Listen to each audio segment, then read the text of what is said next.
The technique of single fiber EMG is based on the construction of the needle that is shown here. Near the tip of this small concentric electrode is a side port, which you can see here on the bottom left screen. The round white circle here is the opening, the port itself. White material is insulation, and in the center of this white dot is a very small black dot. That small black dot is the 25 micron diameter wire that measures the single fiber action potentials. Here in the profile view, you can see the port and the recording surface. The selectivity of the single fiber EMG recording technique results both from the construction of the electrode, the way that it's built, and the use of a high-pass filter to filter off the low-frequency components of the EMG signals that the electrode records.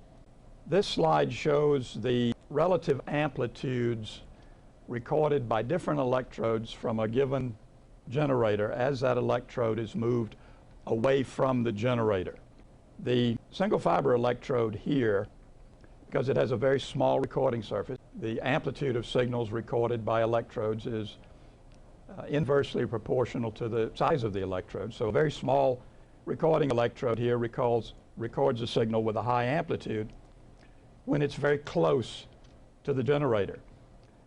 But as the generator moves away from the electrode or vice versa, the amplitude of the signal drops off very rapidly. Compare that with the drop-off of the concentric electrode here. The amplitude of that also drops off fairly rapidly, so the concentric electrode is also relatively selective, but not nearly as selective as the single fiber electrode. Way down here in the baseline is a macro EMG electrode. It uses a very large recording surface. In fact, it uses the cannula of the concentric electrode as its recording surface. And because it's very large, the amplitude of the signal that it records is very small, but the amplitude doesn't drop off very much with distance. Because of the selectivity of the single fiber electrode, it is uniquely capable of recording and identifying action potentials that come from single muscle fibers. The equipment settings that are used for single fiber EMG recordings are here. We use a low frequency filter of 500 hertz, which cuts off the low frequency components. Low frequency components come from distant muscle fibers. Muscle tissue itself acts as a high frequency filter, so the only signals that get into the recording electrode from the distant muscle fibers are low frequency.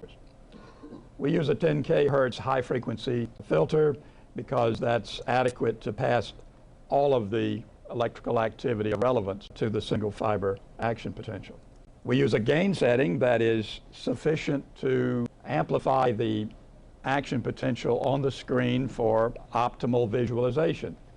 The amplitude is not critical, but if you have to use a very high gain, that means that you've got a low signal, which usually means that you've got some technical problem with your electrode. When that happens, you get a poor signal to noise ratio. So you turn the gain up, you get a higher signal, you also get more noise. So with a good recording, good clean electrode, and a good electrode placement, you should be able to see a clear, clean spike that is well above the baseline noise. We use a fast speed, faster than usually is used for conventional EMG, and that's so that we can accurately identify the components of the signals that we're looking at. This allows us to see not only those signals, but the variability in the timing of those signals. And measuring time variability is the essential characteristic of jitter measurements. We use a delay line so we can see not just the portion of the signal that follows our trigger, but also precedes the trigger.